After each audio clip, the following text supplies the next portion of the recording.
She shouldn't have been born on a night when the Harmattan winds screamed like banshees across Maiduguri. The midwife's weathered hands trembled as she lifted the tiny, crying bundle. Outside, the dust storm raged with unusual fury, as if the very earth rejected this new life. In the cramped mud hut, lit only by a flickering kerosene lamp, Malam Bukhar's face twisted in disgust. "Another mouth to feed," he spat, turning his back on his wife, Hawa, who lay exhausted on a mat soaked with sweat and tears. Another girl, as if poverty wasn't curse enough. The neighbors gathered in the narrow courtyard whispered among themselves, their words cutting through the night air like broken glass. "This one will bring nothing but trouble," croaked old Mama Kulu, adjusting her wrapper with authority. "Look at her, born during the worst storm in years. The spirits are angry." "She will never amount to anything," agreed Malam Hazan, the village elder, shaking his gray head. "Poor man's daughter. What future could she possibly have?" Baby Amina's cry seemed to answer them, fierce, unrelenting, as if she was already fighting against the verdict they pronounced on her life. Her mother, barely conscious, whispered a prayer into the dusty air. "Ya Ubanji, protect this child from their words." But the damage was done. In that mud hut in the outskirts of Maiduguri, where the Sahara Desert kissed the edges of civilization, a curse was spoken over an innocent child. They buried her hopes like seeds in barren ground, never imagining that some seeds are meant to grow in the harshest conditions. The lamp flickered once more and died, plunging the room into darkness. In that darkness, destiny took its first breath.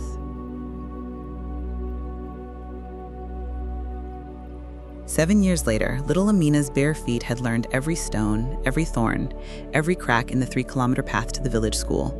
Her stomach growled its daily song of emptiness as she walked, clutching a torn exercise book that had seen better days in her cousin's hands 2 years ago.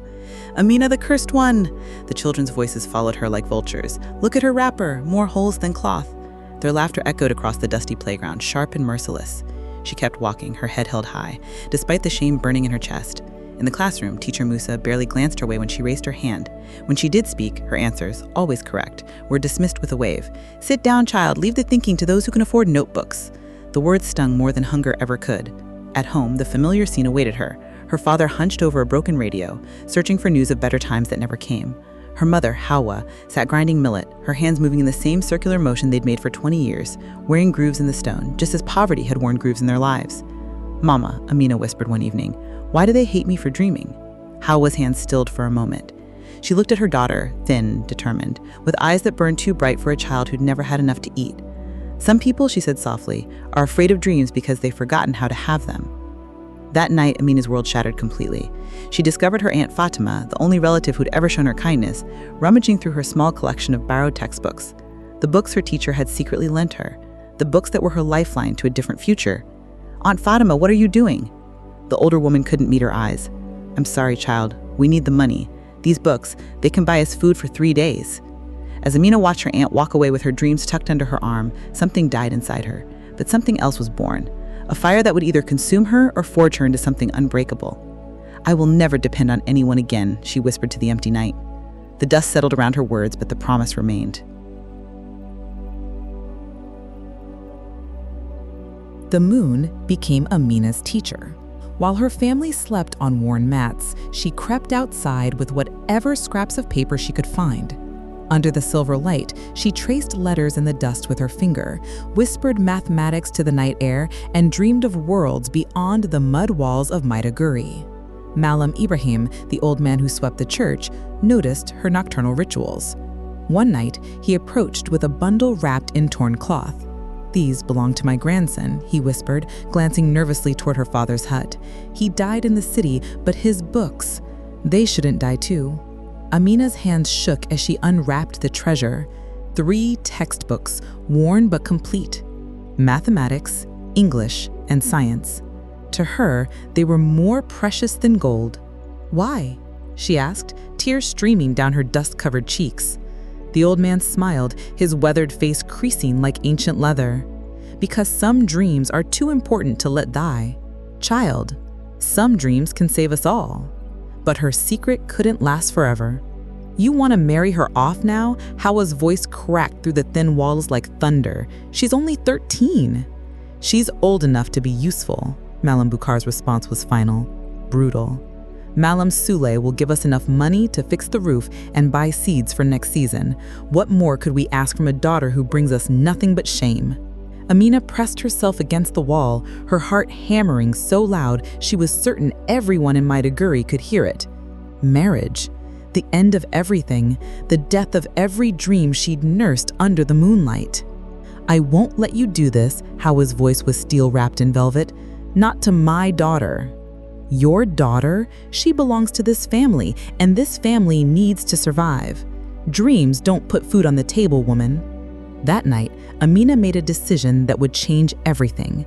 She wrapped her precious books in her only good wrapper and buried them beneath the old baobab tree behind their hut. If they were going to kill her dreams, at least the dreams would have a grave. But as she pressed the earth down with her small hands, she made a vow that echoed through the darkness. You can bury my books, but you cannot bury me. I will rise. I will prove you all wrong. The baobab tree, ancient and wise, seemed to whisper back, "Patience, child. Even the mightiest trees begin as seeds." Her name was Zainab, and she had been Amina's only friend in a world full of enemies. They shared secrets under the tamarind tree, dreamed together of lives beyond their village, and promised each other they would never let anyone crush their spirits. When Amina whispered about her buried books, about her midnight studying sessions, Zainab's eyes sparkled with admiration. "You're so brave, Amina. I wish I could be like you." Those words felt like honey in Amina's heart. Finally, someone who understood, someone who believed. She should have known that honey can turn bitter. The betrayal came on a Tuesday morning, wrapped in false concern and delivered with crocodile tears. Zainab approached Teacher Musa with downcast eyes and trembling lips. "Sir, I'm worried about my friend Amina. She's been stealing books, hiding them. Her father should know what she's doing behind his back." The word spread through the village like wildfire through dry grass. By noon, everyone knew. By evening, Malam Bukhar stood over his daughter with rage burning in his eyes like the Harmattan wind. "You dare to steal? To bring more shame on this family?" "I didn't steal anything, Baba. The slap echoed across their small compound. Hawa rushed forward, but one look from her husband froze her in place. "You will marry Malam Salem next month. No more arguments, no more dreams, no more disgrace." That night, as Amina lay on her mat with her cheeks still burning from her father's hand, she felt something break inside her. Not her spirit, that had been tested too many times to break now, but her trust, her faith and friendship, her belief that anyone in this village could truly see her worth. But sometimes, Ubangiji works in mysterious ways. The next morning, as the sun painted the sky in shades of hope, Teacher Musa appeared at their door with news that would change everything. "There's a scholarship," he said, avoiding Malam Bukhar's hostile glare and speaking directly to Amina, "for brilliant students from poor families. Full sponsorship to secondary school in Abuja. I've seen your work, child. Despite everything, you're the smartest student I've ever taught." The silence stretched between them like a bridge over an impossible chasm. "She's getting married," Malam Bukhar said flatly. "Sir," Teacher Musa's voice carried a weight that made even Amina's father pause. "This child could change your family's entire future. Education is the only way out of poverty.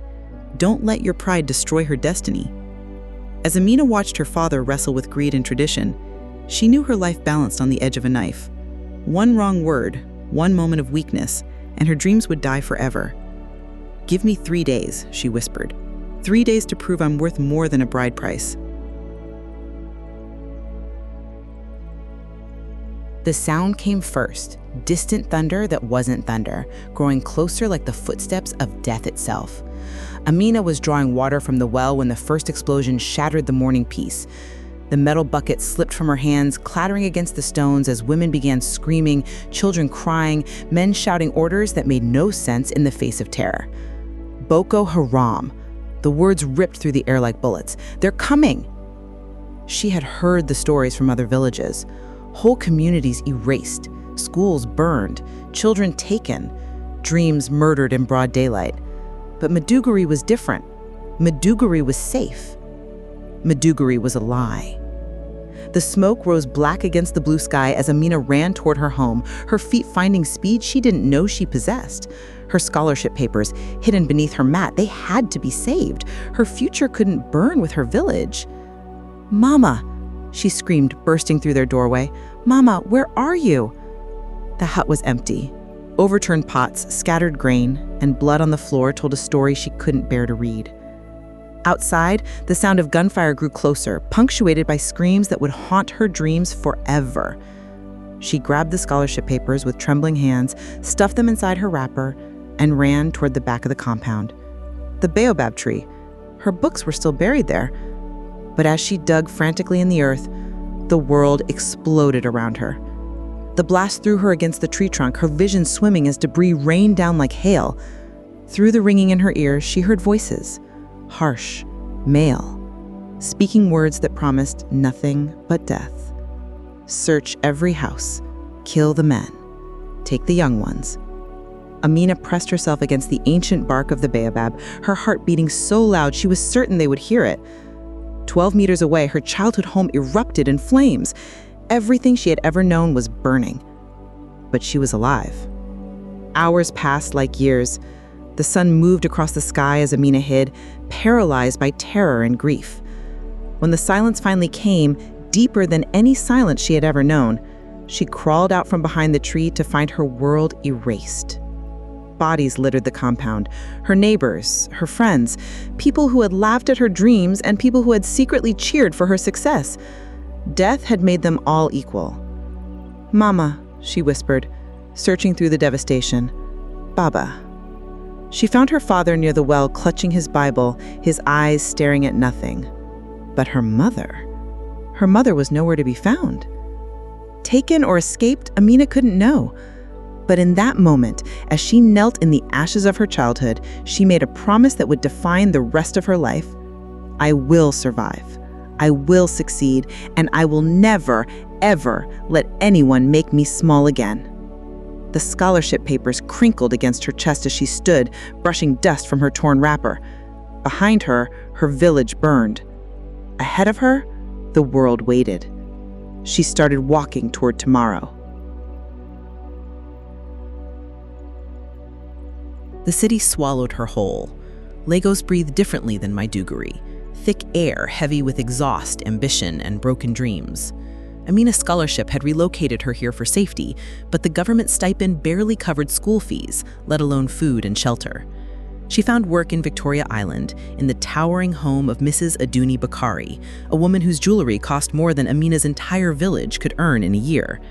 The irony wasn't lost on her. She, who had been called worthless by everyone she'd ever known, was now polishing the diamonds of someone who had never known want. "You will clean every room before dawn," Mrs. Bakari instructed, her voice carrying the casual cruelty of the privileged. "You will be invisible when my guests arrive. You will be grateful for the opportunity to serve in a proper home." Invisible. The word followed Amina through 18-hour workdays that started at 4 a.m. and ended near midnight. She scrubbed marble floors until her knees bled, washed dishes until her hands cracked like dry earth, and smiled at insults that would have broken a weaker spirit. But every evening, hidden in the tiny room beneath the stairs that served as her quarters, she studied by the light of her phone's torch. The scholarship papers, now worn soft as cloth, reminded her why she endured. Mathematics, English, sciences. Each lesson was a step away from the life others had planned for her. "Look at this bush girl, thinking she can pass the West Africa Examination Council exam," sneered Kemi, Mrs. Bakari's daughter, catching Amina reading during her 5-minute break. "Mummy, why do we keep her? She smells like poverty." The words stung because they carried truth Amina couldn't wash away. She did carry the scent of her village, dust and struggle and dreams deferred. But she also carried something else, the unbreakable will of a girl who had survived hell to reach this moment. The breakthrough came from an unexpected source. Mr. Henry Okafor, Mrs. Bakari's business associate, noticed Amina helping his daughter with mathematics homework during a family gathering. While Mrs. Bakari entertained guests upstairs, his 8-year-old daughter had cornered Amina in the kitchen, frustrated with her fractions. "You explain it better than my teacher," the little girl whispered, eyes bright with understanding. Mr. Okafor, watching from the doorway, saw something his hostess had missed. brilliance disguised as servitude. "Young lady," he said quietly, approaching with careful respect Amina hadn't experienced in months. "Where did you learn to teach like that?" I'm sorry, sir. I was just helping." "Don't apologize for being extraordinary." He smiled, warm, genuine. "I run an NGO that helps brilliant students from disadvantaged backgrounds. Would you be interested in changing your life?" Standing in that kitchen, surrounded by the scent of expensive food she would never taste, Amina felt the earth shift beneath her feet. Hope, that dangerous emotion she had tried to bury, bloomed in her chest like a flower breaking through concrete. "Yes, sir," she whispered. "I've been ready my whole life." The NGO's office smelled like possibility. Clean walls painted in hope white, computers humming with opportunity, and young people who looked like her, scarred by poverty, but unbroken in spirit. For the first time in her life, Amina wasn't the only one who believed education could change everything. "Your test scores are remarkable," said Dr. Stella Eze, the program director, reviewing Amina's scholarship examinations. "But your story is extraordinary. You've taught yourself advanced mathematics using borrowed textbooks in moonlight. That's not just intelligence, that's devotion." The program provided everything Amina had ever dreamed of: a proper dormitory room, 3 meals a day, and access to a library that felt like paradise. But dreams, she learned, weren't insurance policies against failure. Her first JAM examination ended in disaster. 212, she whispered, staring at the score that crushed her hopes of studying medicine at the University of Lagos. Around her, other scholarship recipients celebrated their high scores, their acceptances, their bright futures. She sat alone, holding a number that felt like a death sentence. The farmer's daughter thought she could become a doctor, whispered voices that followed her everywhere. Some people need to know their place. The second attempt, 219, better, but not enough. The third, 227, still falling short. Each failure felt like her father's voice echoing across time.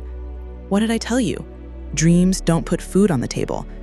Each disappointment was another nail in the coffin of the girl who had dared to reach beyond her station. Dr. Stella found her, crying in the library after the third failure, surrounded by medical textbooks she might never use in a classroom setting. "Do you know what separates successful people from everyone else?" Dr. Stella asked, settling into the chair beside her. Amina couldn't answer. Speech felt impossible through her tears. "It's not intelligence. It's not even luck. It's the refusal to let failure define them." Dr. Stella's voice carried the weight of experience. "You've survived Boko Haram. You've endured poverty. You've worked as a maid while studying for university entrance examinations. Do you really think a test score can defeat you?"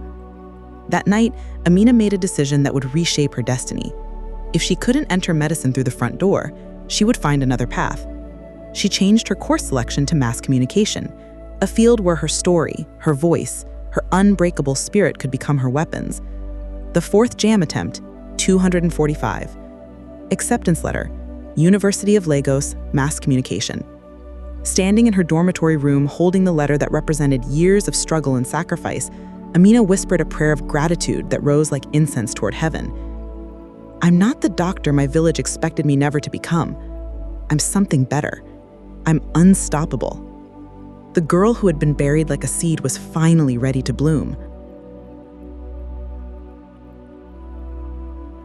His name was Professor Adeyemi, and he wore kindness like a mask. "You have exceptional potential, Amina," he said during their first meeting, his office lined with awards and certificates that spoke of academic respectability. "I'd like to offer you a special mentorship opportunity, personal guidance, exclusive access to research opportunities." After years of being overlooked, dismissed, and underestimated, his attention felt like sunshine on soil that had known only drought. Here was a professor, respected, published, connected, who saw her worth when so many others had seen only the village dust she could never quite wash from her skin. The mentorship began innocently enough. Extra tutorials, research assignments, invitations to academic conferences where she met other scholars, other dreamers, who believed knowledge could reshape the world. For 6 months, Amina flourished under his guidance, her grades soaring, her confidence building, her future crystallizing into something beautiful and achievable. But kindness, she learned, sometimes comes with a price tag written in invisible ink. "Amina," Professor Adeyemi said one evening after a late tutorial session, his voice different. "Hungrier. You're so mature for your age. So understanding. I think it's time our relationship evolved beyond teacher and student." The words hit her like ice water. She looked around his office, the awards, the certificates, the photos with important people, and realized she was alone. Completely, terrifyingly alone. "Professor, I don't understand." "Of course you do." His smile remained, but something predatory flickered behind his eyes. "You're a smart girl. You know how these things work. You scratch my back, I scratch yours. I've invested so much in your future. Surely you want to show your appreciation." The room seemed to shrink around her. This was the man who had praised her intelligence, who had promised to help her reach heights she'd never dared to imagine. This was her mentor, her champion, her supposed savior. This was her nightmare. "I said no." The words came out stronger than she felt, powered by a rage that traced its roots back to every person who had ever tried to make her small. "I said no, and I mean no." His expression shifted, kindness melting away like sugar in rain. "You ungrateful little village girl. Do you think anyone else will help you? Do you think you can survive in this world without my protection?" "I survived Boko Haram," Amina said, standing slowly, her voice carrying the steel of a girl who had walked through fire. "I survived poverty. I survived being buried alive by everyone who said I'd never amount to anything. I will survive you too." She walked out of that office carrying nothing but her dignity and her dreams. Behind her, Professor Adeyemi's threats echoed like the screams of hyenas. He would destroy her reputation, ensure no other professor would help her, make certain she failed every course. But something extraordinary happened in the wreckage of her trust. Freedom. For the first time in her life, she realized she didn't need anyone's permission to be great. She didn't need a mentor, a champion, or a savior. She had something far more powerful: the unbreakable will of a girl who had been forged in the fires of rejection and tempered by the hammer of hardship. That night, alone in her dormitory room, she wrote a letter that would change everything. "Dear International Scholarship Committee, my name is Amina Bukar. I am writing from Nigeria, where I have survived insurgency, poverty, and betrayal to pursue an education that everyone said was impossible for someone like me. I am not asking for your pity. I am offering you the opportunity to invest in a future that will reshape the world." 3 months later, the acceptance letter arrived. Full scholarship to study international relations at Oxford University. "Professor Adeyemi," she whispered to the wind that carried her words across continents, "thank you for showing me that the only person I can truly trust is myself. Thank you for setting me free. The girl who had been buried like a seed was finally ready to grow beyond the soil that had tried to contain her." Oxford in autumn looked like a fairy tale painted in gold and crimson. Amina stood in the ancient quadrangle, surrounded by spires that had witnessed centuries of dreams, her breath forming small clouds in air that smelled of rain and possibility. Students moved around her with casual confidence, speaking in accents that sounded like music, wearing clothes that whispered of old money and older privilege. She had never felt more alone or more determined. "You're the African scholarship girl, aren't you?" The voice belonged to Penelope Ashworth Kent, whose family name was carved into buildings across the campus. "How exotic. I've always wondered what it must be like to come from, well, places like where you're from." The words were wrapped in politeness, but Amina heard the poison underneath. She had learned to recognize condescension in all its forms, from the cruel honesty of her village to the silk-wrapped cruelty of the educated elite. "It's like coming from anywhere else," Amina replied with a smile that didn't reach her eyes, "full of people who underestimate what others can achieve." The academic work was brutal, not because it was beyond her capabilities, but because she carried burdens her classmates couldn't imagine. While they discussed theoretical poverty in international development seminars, she lived with the memory of empty stomachs and buried dreams, While they debated conflict resolution from comfortable lecture halls, she carried the screams of her burning village in her bones. But gradually, something beautiful began to happen.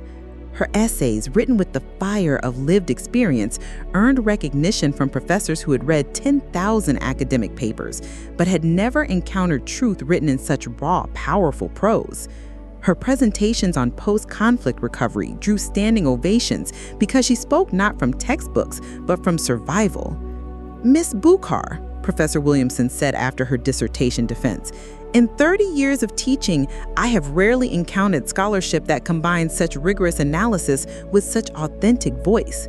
You haven't just studied international relations, you've lived them." The girl who had once cleaned floors to pay for her education was graduating with first-class honors from one of the world's most prestigious universities. But the real victory came in a letter she wrote to herself on graduation night. "Dear Amina, from the mud hut in Maiduguri, you made it. You survived every voice that said you were worthless. You outlasted every prediction of failure.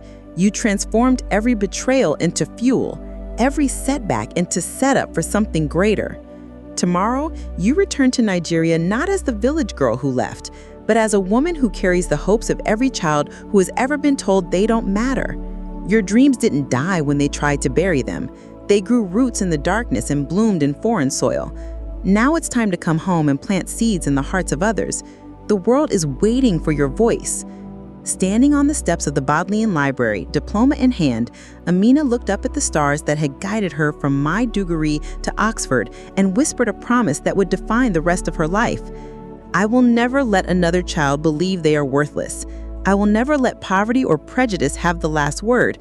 I will build bridges between where I came from and where I'm going, and I will help others cross over."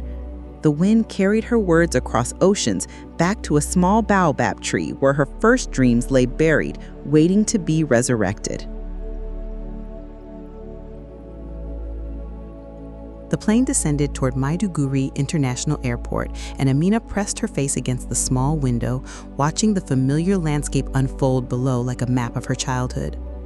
The same red earth that had stained her feet, the same scattered compounds that had witnessed her first dreams, the same horizon that had once seemed like a prison wall, but now looked like the foundation of everything she had become. Years had passed since she left as a frightened girl with nothing but hope and determination. She was returning as Dr. Amina Buchar, international development consultant, TED Talk speaker, and founder of the Seeds in Desert Foundation, an organization that had already transformed educational opportunities for over 10,000 children across sub-Saharan Africa.